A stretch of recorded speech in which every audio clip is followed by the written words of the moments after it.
So we've got our sill channel covers. They're cut to length, so it's just a matter of lining them up in the right channel and clicking them in. They go in really easily. Great. Okay, there's a short one here. You'll notice the fur seal stops where the cover plate starts, so it'll indicate what cover plate goes where. Long one in.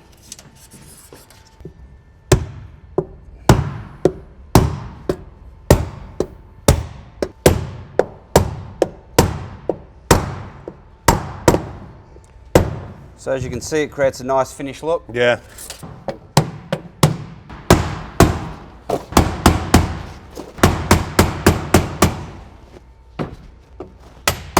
Okay, very good.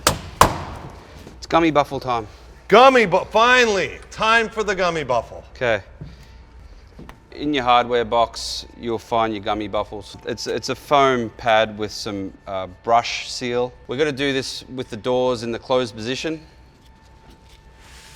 Okay. So it's important we put this in before the cover plates. It's just a foam block with a fur seal here, okay? Into the head track, okay? And the fur actually sits against the panel, okay? And then the cover plate will come in after this and cover it all. So press that up nice and high, and you'll notice the seal is actually against the panel, okay? All right, let's do the other one. So push that up nice and high. Again, the fur seal against the panel. We're going to put the jam cover plates in first, and then the head cover plates, okay? Each cover plate is numbered, which corresponds with a number inside the jam and the head. Makes sense. Okay? Now you'll notice the jam cover plates have a little notch at the bottom. Yeah. That's to fit over the track. Got it. All right? So Makes we've got sense. interior cover plates and exterior cover plates. Okay. So let's go ahead and do that. Great. So we remove this protective wrap. And then this notch. Sometimes a mallet helps you get these in. All right, I had the mallet. Most of the time they actually just pop in quite easily.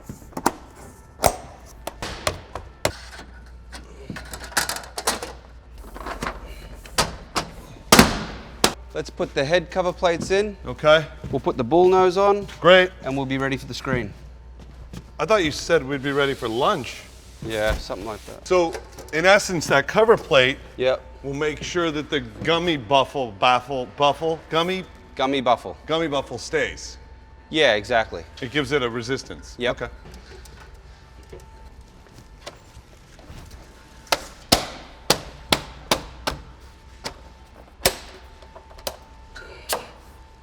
Okay.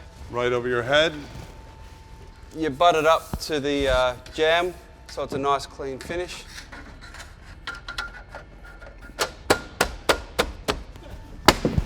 Okay, the last piece here is to put the front bull nose on, which conceals the front installation screws. Yeah.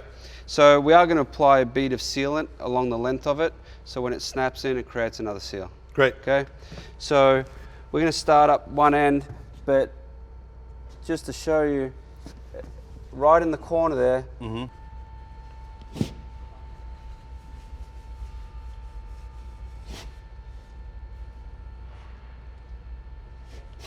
we've got our sealant in, Josh. This little lip on top of the bull nose hooks under here and rotates into position. Got it. Snaps. Like it. Just like that. Just like that. Give it a little tap. Perfect. And that's it. Woo! That's a good looking door, kid. The last thing we need to do is finish off our flashing. Yeah. Okay. I started over that side. What we do is we put this foam backing rod in all the way around the jam, the head, and the other jam. And what it does, it serves as a backing for your cork. Right? So we're going to go around and put cork the whole way around the jam and the head. And if your rough opening's a little smaller, that comes in all different sizes. Well, right, yeah, you know, you've got about 3/8 to a 1/2 inch on either side, a little bit more on top. The backing rod does come in different sizes.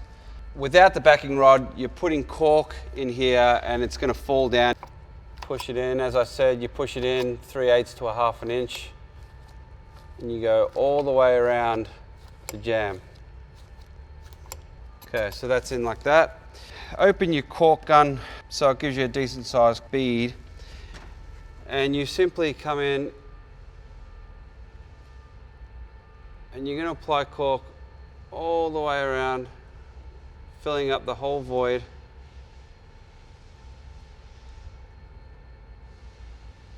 Waterproofing the space between the door and the framing. That's right, because you don't have a nail fin, right? So this is a block installation that's utilized with the installation of our sliding systems. Right. So we're going to do that all the way around. After I put the cork in, we're going to drop down the weather resistant barrier, which is your paper, over the top flashing, and it's ready to seal your brick mold on there or however you're going to trim it out. Right. Okay? Yep. The last thing we need to do after we have the doors perfectly adjusted is put these little caps in, the adjustment holes. Okay, they just simply push in, and then on the back side they're actually rubber bumpers. So the interior ones are just little rubber bumpers that fit into the adjustment hole, so when you open the door they don't slam into the jam cover plate. So you kind of just twist them in like that. All right, perfect.